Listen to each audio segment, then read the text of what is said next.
Engineer Geo Park pressed his forehead against the cold viewport, watching the Imperial Nexus station grow larger with each passing moment. The structure was massive, bigger than anything humanity had ever built. Crystal spires twisted in directions that seemed to defy physics, connected by bridges that glowed with soft purple light. Ships from dozens of alien species docked along its outer rings like insects gathering around a flower. Geo's reflection stared back at him from the glass. He looked tired. Dark circles shadowed his eyes, and his black hair stuck up at odd angles.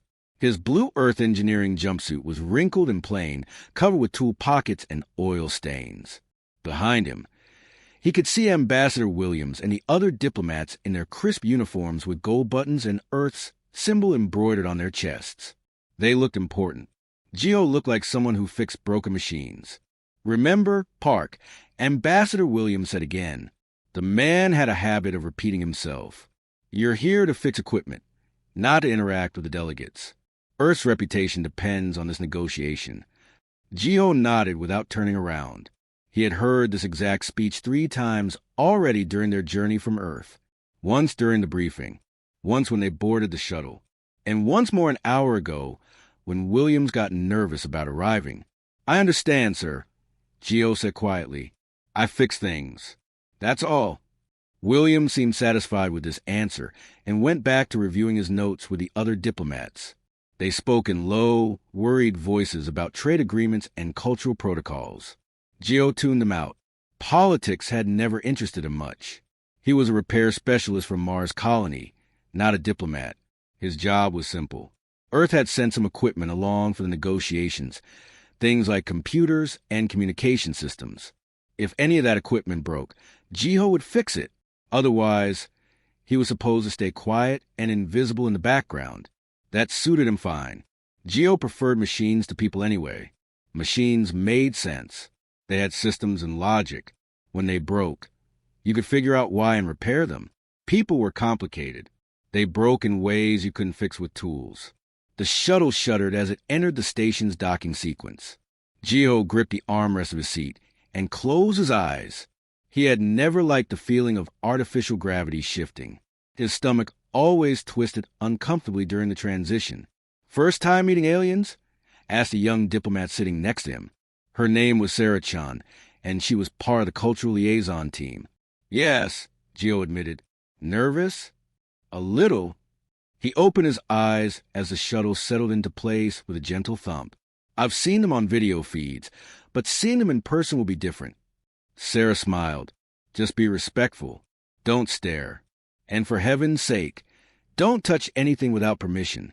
Some species consider physical contact to be extremely offensive." "I'll remember that," Geo said, though he couldn't imagine why he would need to touch any alien. He was there to fix equipment, not make friends. The shuttle's airlock hissed open. Cool air rushed in, carrying strange scents. Geo smelled something like flowers mixed with metal and ozone. It wasn't unpleasant, just unfamiliar.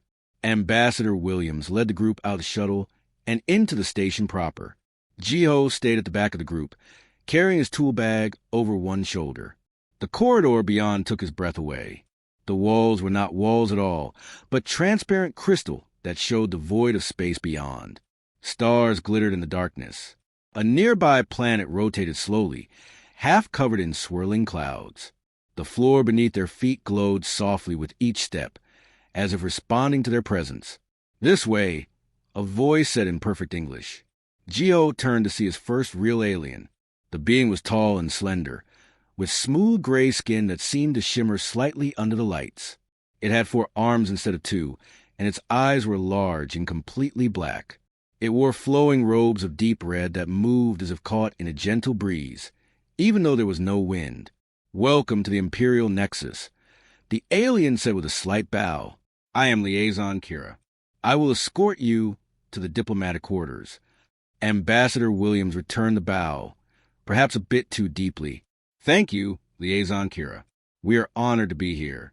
As they walked through the station, Geo couldn't stop staring at everything around him. More aliens moved through the corridors. Some walked on 2 legs like humans. Others floated or crawled, or moved in ways Geo couldn't quite understand. There were beings made of crystal, beings covered in fur, beings that looked like living water contained in transparent suits. One group of aliens stopped to watch the human delegation pass. Jiho heard them speaking in clicking, chirping sounds. He didn't need a translator to understand their tone.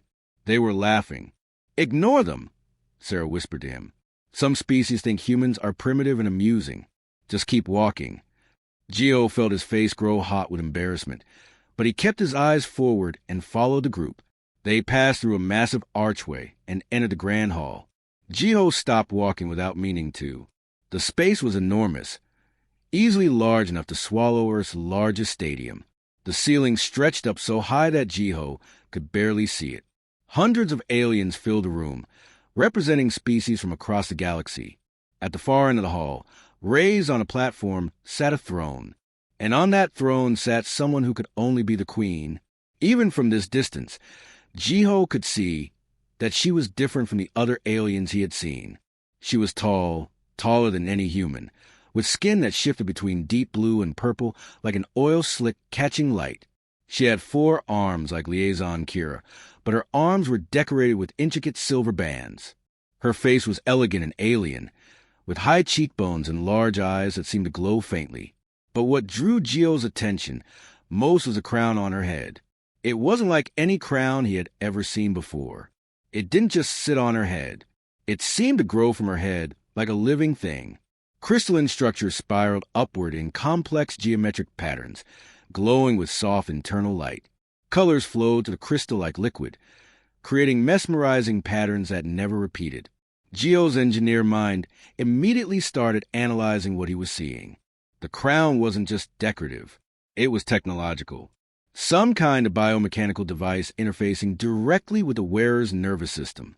The energy pattern suggested a contained power source, probably fusion-based, with distribution nodes throughout the crystalline matrix. "Beautiful, isn't it?" Sarah whispered beside him. "It's incredible," Jiho said honestly. "I've never seen anything like it. That's the crown of the Veltharian queens. It's been passed down for thousands of years. Some say it's the most advanced piece of technology in the known galaxy." Jiho wanted to ask more questions, but Ambassador Williams was gesturing for everyone to take their positions. The human delegation moved to their assigned spot near the side of the hall. Jiho found a place behind the diplomats. Try and make himself invisible. The ceremony was beginning. The grand hall stayed completely silent. Nobody moved. Nobody spoke. Hundreds of alien eyes stared at Jiho as he stood on the steps of the throne, still holding his tool kit in one hand. The queen's crown glowed softly on her head, fully repaired and working perfectly. But something had changed, something important. Jiho looked around at all the shocked faces. Some aliens looked angry. Others looked confused. A few looked scared. He didn't understand why everyone was acting so strange. He had just fixed a broken piece of equipment. That was his job. "Someone explain what just happened," Jiho said, trying to keep his voice calm. His engineer's mind needed logical answers. "In simple terms, please." A tall Veltharian noble stepped forward from the crowd.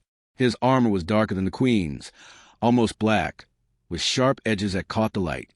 He had 4 arms like all Veltharians, and right now all 4 hands were clenched into tight fists. His face showed clear anger. "The crown is not merely an ornament human," the noble said. His voice was deep and harsh. "It is a sacred artifact that bonds with the queen's genetic signature at the molecular level. Legend says that only one other being in the universe can touch it without harm, her destined mate." Jiho blinked several times. "I'm sorry, what?" "You touched the crown," another alien said. This one was an elderly Veltharian female with softer armor decorated with scholarly symbols. She carried a floating datapad that displayed complex information. "You removed it from the queen's head. You held it in your hands. You repaired it, and you placed it back, all without the crown harming you." "Right," Jiho said slowly. "I fixed it. That's what I do. I fix broken things." "You don't understand," the scholarly Veltharian said. She moved closer, her datapad hovering beside her. "The crown is alive in a way.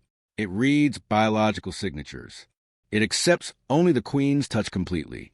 Throughout our history, When a queen finds her true mate, the crown accepts that person too. Only that person.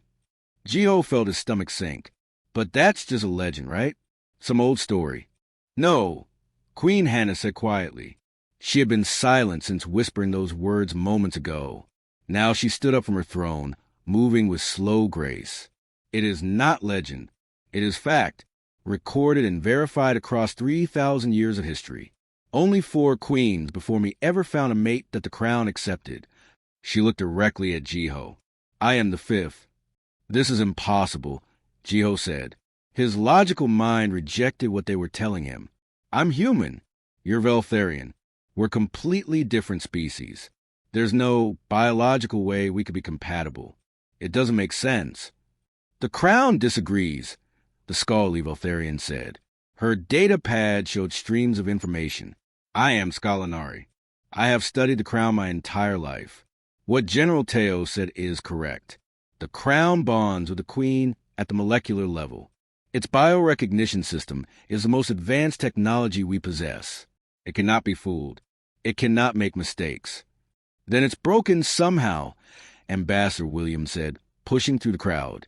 His face was red, and he looked panicked. The crown was damaged. That's why it let Park touch it. Once it's working properly again, it will reject him. No, Scholar Nari said firmly. She manipulated her datapad, showing holographic displays to the crowd. The damage was only in the energy distribution system. The biorecognition matrix remained completely intact. In fact, it should have been even more protective during the malfunction, not less. She looked at Jiho with fascination in her eyes. Somehow, impossibly, this human is compatible with our queen. Impossible. General Teo's voice boomed through the hall. Humans are primitive. They barely achieve faster than light travel. Their technology is crude. Their culture is simple.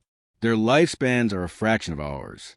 How could one of them possibly be compatible with our queen? Maybe your tests are wrong, Gio suggested. He felt overwhelmed by all of this. Just an hour ago, he had been a simple repair technician. Now hundreds of aliens were arguing about whether he was destined to be an alien queen's mate. Maybe you should run more tests. Prove that I'm not actually compatible. Scholar Nari's eyes brightened. An excellent idea. We should test this properly. My queen, with your permission?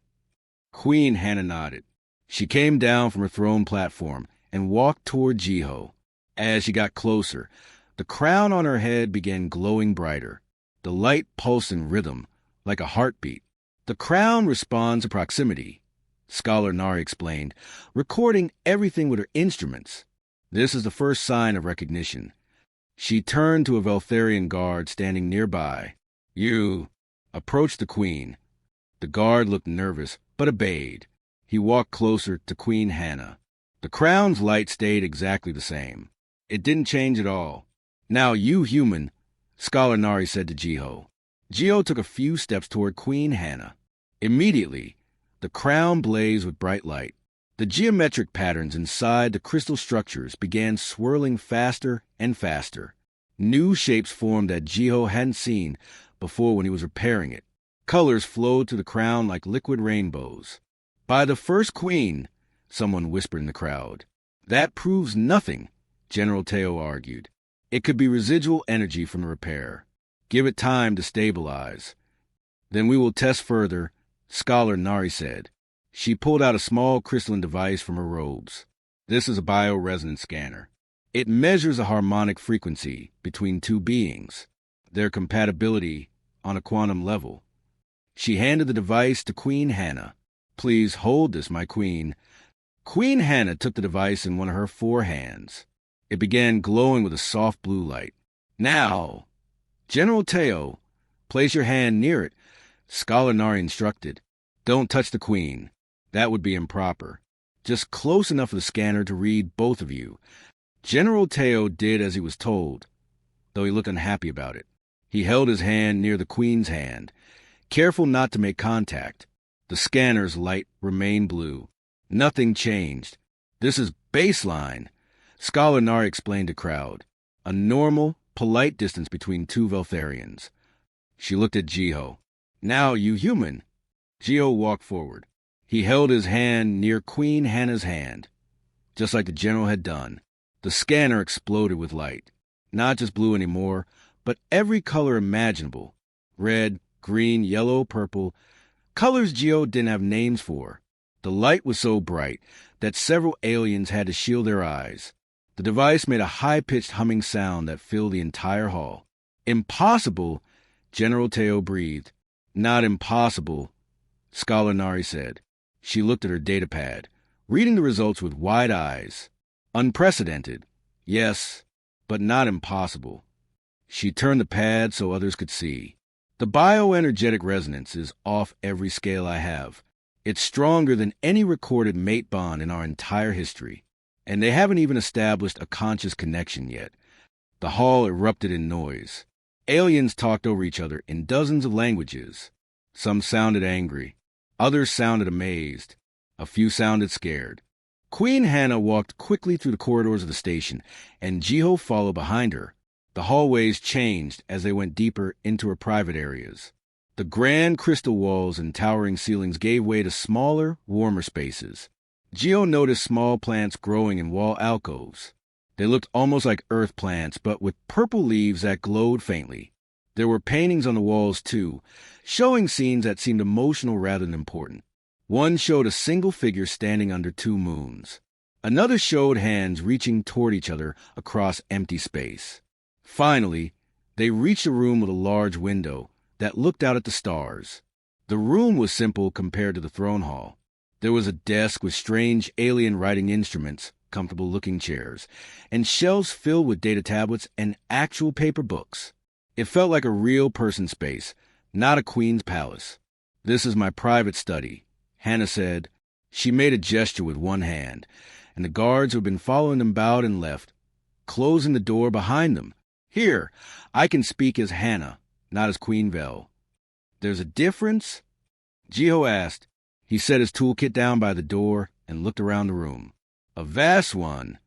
Hannah moved to the viewport and stood looking out at the stars. All four of her arms crossed over her chest in a way that somehow looked exhausted.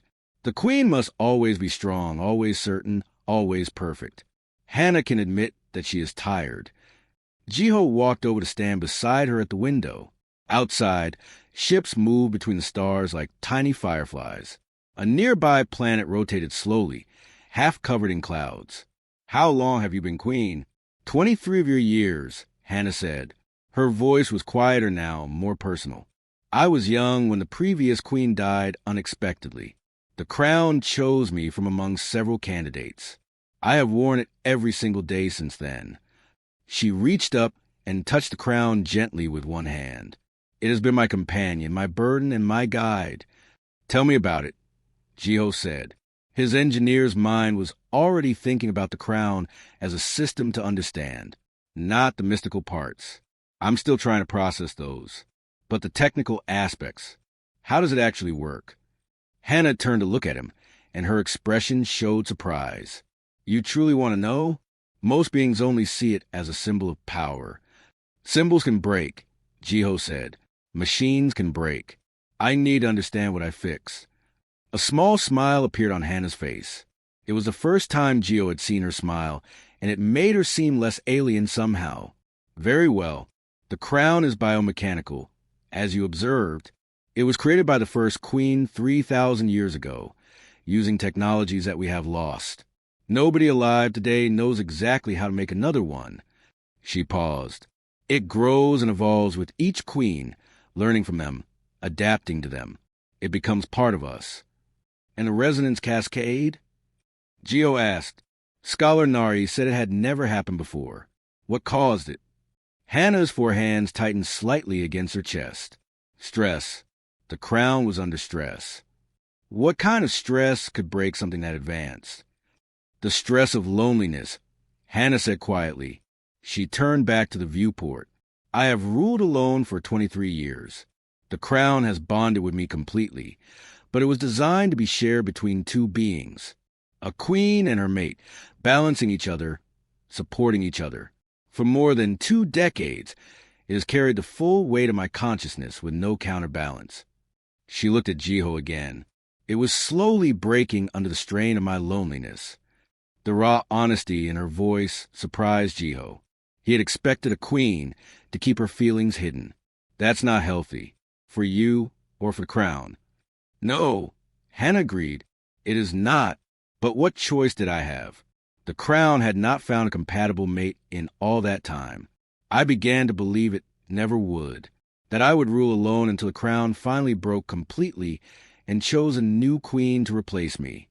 They stood in silence for a moment. Jiho watched the ships moving outside the window. He thought about loneliness. He understood it well. I lost my family, Jiho said suddenly. The words came out before he could stop them. 7 years ago, there was a reactor accident on Mars colony. I was off-planet for training. By the time I got back, he stopped. Even after 7 years, the words were still difficult. I couldn't save them, but I could save reactors. I could fix systems. I could make sure that nobody else would lose their family the same way. So that's what I've done. I fix things. I prevent failures. Because I couldn't prevent the one that mattered most. Hannah turned to face him fully. Her alien eyes reflected something that Jiho recognized as understanding. You carry your dead with you. Every day, Jiho said. As do I. Hannah's voice was soft. I carry the weight of tradition. The weight of thousands who came before me. The weight of millions who depend on my decisions. Some days the crown feels less like an honor and more like a cage. Then why wear it? Jiho asked. Because someone must. Because I was chosen. Because the alternative is chaos. She paused. Why do you continue fixing things, if each repair reminds you what you could not fix? Jiho opened his mouth to answer, then closed it. He didn't have a good answer. Or maybe he had the same answer Hannah did. Someone had to do it. He had been chosen by circumstances. The alternative was letting more people get hurt. The door chimed softly. Scholar Nari entered after Hannah gestured permission. Forgive the interruption, my queen, but I thought you should see this immediately. She projected holographic data into the air between them. Complex patterns of light and color swirled in three-dimensional space. What is it? Hannah asked. The complete analysis of the crown's response to Park Jiho. Scholar Nari manipulated the hologram, zooming in on specific patterns. The compatibility is genuine. More than that, it is extraordinary. Explain, Hannah said. The crown doesn't just recognize genetic compatibility, Nari said. It recognizes complementary consciousness, different ways of thinking that fit together perfectly. She pointed to different parts of the swirling pattern. Park Jiho's thought patterns, his emotional resonances, his fundamental approach to existence. They balance yours perfectly, my queen. That's statistically impossible, Jiho said, staring at the data. Even without understanding all the symbols, he could see how the patterns fit together like puzzle pieces. Yet real, Scholar Nari said with a smile. You are an engineer who sees a universe as systems to be understood and improved. Her Majesty is a leader who sees a universe as beings to be guided and protected. You focus on mechanisms. She focuses on souls. You are logic. She is wisdom. You see problems. She sees people. The scholar looked between them. Separately, you are incomplete. Together, you create perfect balance. Nobody is perfect, Jiho protested. No one is perfect alone, Scholar Nari corrected. But the crown was designed by beings who understood something important. Two incomplete souls can create one complete bond. She began gathering her data. This is what the crown has been searching for. This is why it nearly destroyed itself. It felt this bond approaching and strained to reach it, like a drowning person seeing air just above the water. The grand hall was packed with more aliens than Jiho had ever seen in one place. Every delegation from across the sector had arrived. Camera drones floated near the ceiling, recording everything for news feeds that would broadcast across dozens of star systems. What had started as simple trade negotiations had become the most watched event in recent galactic history. Jiho stood in a small staging area behind the main hall, wearing new clothes that Earth's diplomatic team had put together overnight. The outfit was still human in style, but much more formal than his engineer's jumpsuit. Dark pants, a jacket with silver buttons, and a white shirt that felt too tight around his neck. He looked like someone who might stand next to a queen instead of someone who fixed broken equipment. Ambassador Williams was pacing back and forth in front of him. The older man looked like he hadn't slept at all. His hair stuck up in places, and his eyes were red. "This is a disaster," Williams said for at least a fifth time. Earth wanted a quiet introduction to galactic politics. We wanted to make a few trade deals, establish some relationships, maybe get access to better technology. Instead, we're at the center of a constitutional crisis for an empire that controls 40 star systems. "I didn't ask for this," Jiho said. He had said the same thing 10 times already, but Williams didn't seem to hear him. "I know you didn't," Williams said, stopping his pacing to look at Jiho. "But it doesn't matter what you asked for. It matters what happened. Do you understand the position Earth is in now? Some alien species are calling this manipulation. They say, we planned this somehow, that we sent you to seduce their queen with some kind of human technology they don't understand." "That's ridiculous," Jiho said. "I fix a crown. That's all." "Is it?" Williams asked. "Because according to their traditions, you're now the potential mate of the most powerful ruler in this sector. If Queen Hannah claims you officially, Earth becomes tied to the Veltharian Empire, whether we want to be or not. And if she doesn't claim you, we look like we tried to manipulate their sacred traditions and failed." He started pacing again. "Either way, we've made enemies. The Krent delegation is furious. 5 other species have joined their protest. They're threatening to walk out of all negotiations with Earth." Jiho felt his stomach twist. "Because I fixed a crown. Because you became part of something much bigger than a repair job." William stopped and put a hand on Jiho's shoulder. "I'm not blaming you. You did what you thought was right. But now we all have to live with the consequences." The door opened and Sarachin walked in. She was part of Earth's cultural liaison team and had been helping Jiho understand alien customs. "They're ready for you," she said. "The Queen is taking her throne now." Williams took a deep breath. "Are you prepared for this park? Really prepared? Because once you walk into that hall, there's no going back. Whatever Queen Hannah says, whatever choice she makes, it will affect the rest of your life." Jiho thought about the conversation he'd had with Hannah the night before. About loneliness, about duty, about being defined by everyone else's expectations instead of your own choices. He thought about how, for the first time in 7 years since losing his family, he'd talked to someone who truly understood what it felt like to carry that kind of weight. "I'm ready," Jiho said. They walked through a side entrance into the grand hall. The noise hit Jiho immediately. Hundreds of voices speaking dozens of languages, all mixing together into a roar sound. Aliens of every shape and size filled the space. Some stood on the floor. Others floated in the air. A few hung from the ceiling, using appendages that Jiho couldn't even name. All of them turned to look at him as he walked in. Jiho kept his eyes forward and walked toward the throne. The path between the delegations felt impossibly long. He could feel every eye watching him. He heard whispers in languages he didn't understand. Some aliens pointed at him. Others made gestures that might have been insults or might have been blessings. He had no way to know. He saw the human delegation standing in their assigned area. They looked small and nervous compared to the other species. Ambassador Williams had joined them now, leaving Jiho to walk alone. He saw Scholar Nari with her floating data pads, recording everything that happened. He saw General Teo, the dark-armored Veltharian noble who'd been so angry about the crown, accepting a human. Teo's 4 hands were clenched into fists, and his face showed clear hatred. And he saw Queen Hannah on her throne. The crown blazed with brilliant light on her head, brighter than Jiho had ever seen it before. Jiho climbed the steps to the throne platform. His legs felt shaky, but he didn't let it show. He stood beside the throne and turned to face the crowd. Every being in the galaxy seemed to be watching him through those camera drones. Queen Hannah rose from her throne.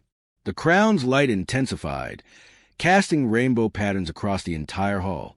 The noise of hundreds of voices slowly died down until the hall was completely silent. 3 days ago, Hannah began, her voice carrying easily through the massive space, we gathered here for trade negotiations. What happened instead was unexpected. She gestured toward Jiho. The crown, which has guided our people for 3,000 years, nearly failed, and a human engineer saved it. Murmurs ran through the crowd like waves. This has caused confusion, Hannah continued. It has caused anger. It has caused fear. Many of you have demanded explanations. Some have demanded that Park Jiho be expelled from the station. Others have questioned the Crown's judgment. Some have even suggested that Earth manipulated events for political gain. She paused and looked out over the assembled aliens. You are all wrong. The hall erupted in protest. Aliens shouted in dozens of languages. Some stood up from their seats. Others made aggressive gestures. The noise was overwhelming. Hannah waited. She stood completely still, the crown blazing on her head, until slowly the noise died down again. The crown did not malfunction, she said when there was silence. It strained to reach something it had been searching for across space and time, a compatible consciousness. Scholar Nari has confirmed what the crown showed us. Park Jiho and I are compatible on every level that the crown measures. Genetically, bioenergetically, psychologically, we complement each other perfectly. A tall alien from the Krent delegation stood up. His translator rendered his harsh speech into words Jiho could understand. This is manipulation. Humans are primitive newcomers. They cannot possibly be compatible with advanced species like the Veltharians. The crown must be rejecting the queen herself. If the crown rejected me, Hannah said calmly, I would be dead. The crown does not permit unworthy queens to wear it. She looked directly at the Krent delegate. What bothers you is not compatibility. What bothers you is hierarchy. You cannot accept that a species you consider inferior might be equal in the ways that truly matter. Another delegate stood, this one made of living crystal that refracted light in beautiful patterns. Even if compatibility is real, tradition must be respected. The crown's choice has always led to formal bonding. The hall fell into complete silence. Not a single voice spoke. Not a single being moved. Even the floating camera drone seemed to hang motionless in the air, waiting to see what would happen next. Jiho stared at Queen Hannah. She had just said she would claim him by choice, not because of destiny or tradition. He had expected her to follow her people's customs. He had expected her to either accept the crown's judgment or reject it based on political pressure. But this was something different. This was her making her own decision. I choose to learn about this being who sees a universe so differently from me, Hannah said, still looking at Jiho. I choose to understand how a mind that thinks in systems and repairs could complement one that thinks in relationships and guidance. I choose to explore whether this connection we both feel is real or just the crown's interpretation of compatibility. She held out one of her four hands toward him, and I asked him to choose as well, not as Earth's representative, not as the crown's destined mate, but as Jiho, as a person making a choice. Jiho looked at her outstretched hand. It was larger than his, with long, elegant fingers and skin that shifted between blue and purple in the light. He thought about all the chaos this had caused, the political problems, the angry delegations, the simple life he could have had if he'd just stayed quiet and fixed equipment in the background. Then he thought about the loneliness he'd seen in Hannah's eyes when they talked in her study, how it mirrored his own loneliness. He thought about their conversation by the viewport, sharing grief and duty and the weight of carrying on when everything felt heavy. He thought about how, for the first time in 7 years, talking to someone hadn't made him feel more alone. He reached out and took her hand. The crown exploded with light, not just the soft glow it had shown before, but brilliant radiance that filled the entire hall. Colors swirled through crystalline structures in patterns that seemed to sing. The light wasn't harsh or blinding. It was warm and welcoming, like sunrise after a long night. Gasps echoed through the hall. Some aliens shielded their eyes. Others simply stared in wonder. The crown celebrates, Scholar Nari said from her position near the front. Her voice was filled with academic excitement. In 3,000 years of recorded history, I have never seen it react this strongly, not even in the ancient texts describing the first queen's bonding. General Teo stood up, his dark armor seeming to absorb light rather than reflect it. This is madness. My queen, I beg you to reconsider. The human is unknown. His people are untested. How can you bind yourself to someone so different? How can I not? Hannah replied, difference is not weakness, General. It is strength. What use is a bond between two beings who think the same thoughts and make the same mistakes? She kept holding Jiho's hand, and the crown continued to glow. Part Jiho sees what I miss. He understands systems where I understand souls. Together, we are more than we are apart. Is that not the entire purpose of bonding? An elderly alien from a species Jiho didn't recognize stood slowly. She leaned on a walking staff that hummed with energy. I am Elder Yuna of the Council of Ancient Worlds. I have witnessed many unusual events in my 300 years, but never this. She looked at Jiho and Hannah with eyes that seemed impossibly old and wise. The young queen speaks truth. Evolution requires change. Tradition that cannot adapt becomes extinction. She bowed slightly. The council will support this union. One by one, other delegations began standing. Some offered formal bows. Others made gestures of acceptance in their own cultural ways. Not all of them looked happy about it, but they were acknowledging what had happened. The Krent delegation remained seated, their faces showing clear anger. But even they did not protest further. The Crown's reaction had been too powerful to deny.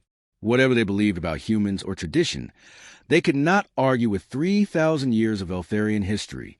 Ambassador Williams looked like he might faint. Sarah Chun was smiling, though, tears running down her face. The other human delegates stood together, looking confused but proud. There remains much to discuss, Hannah said to the assembled crowd. Political arrangements, cultural exchanges, the practical matters of a bond between two species. She glanced at Jiho with something that might have been amusement. We have no precedent for this. We will have to create new traditions. I'm good at figuring out how things work, Jiho said quietly, even complicated things. Then we will figure this out together, Hannah replied. Over the following months, everything changed. The initial chaos settled into careful negotiation. Earth's status in galactic politics shifted overnight. They were no longer just primitive newcomers.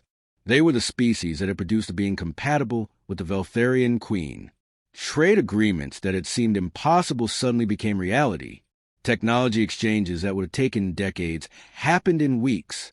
But the political changes were less important to Jiho than the personal ones. He and Hannah spent time together every day, learning about each other. She taught him about Veltharian culture, about the weight of leadership, about seeing beings instead of just systems.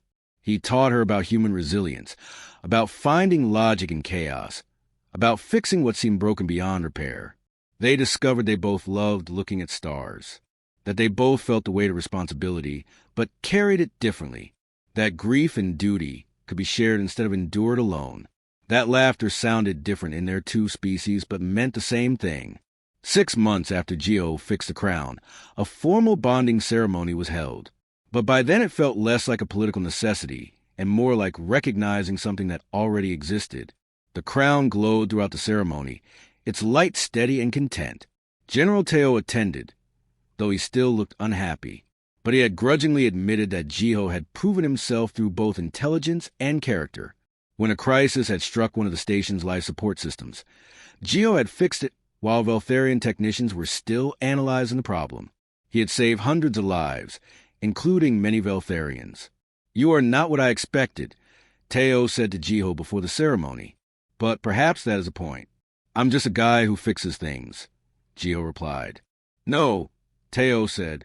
You are the being who fixed our queen's loneliness. That is far more important than fixing machines. The ceremony itself was beautiful. It blended Veltharian and human traditions, creating something new. Jiho wore a smaller crown that he had designed himself, working with Veltharian craftsmen. It didn't grow from his head like Hannah's, but it interfaced with a larger crown, creating a connection between them. When the two crowns linked for the first time, Jiho felt Hannah's presence in his mind, not controlling or overwhelming, but present, like a hand in the darkness, steady and warm. He could feel her emotions, her thoughts, the way she experienced the universe as a web of connections between souls. and she could feel his mind logical and structured, seeing patterns and systems, understanding how things worked and how to make them better. The end.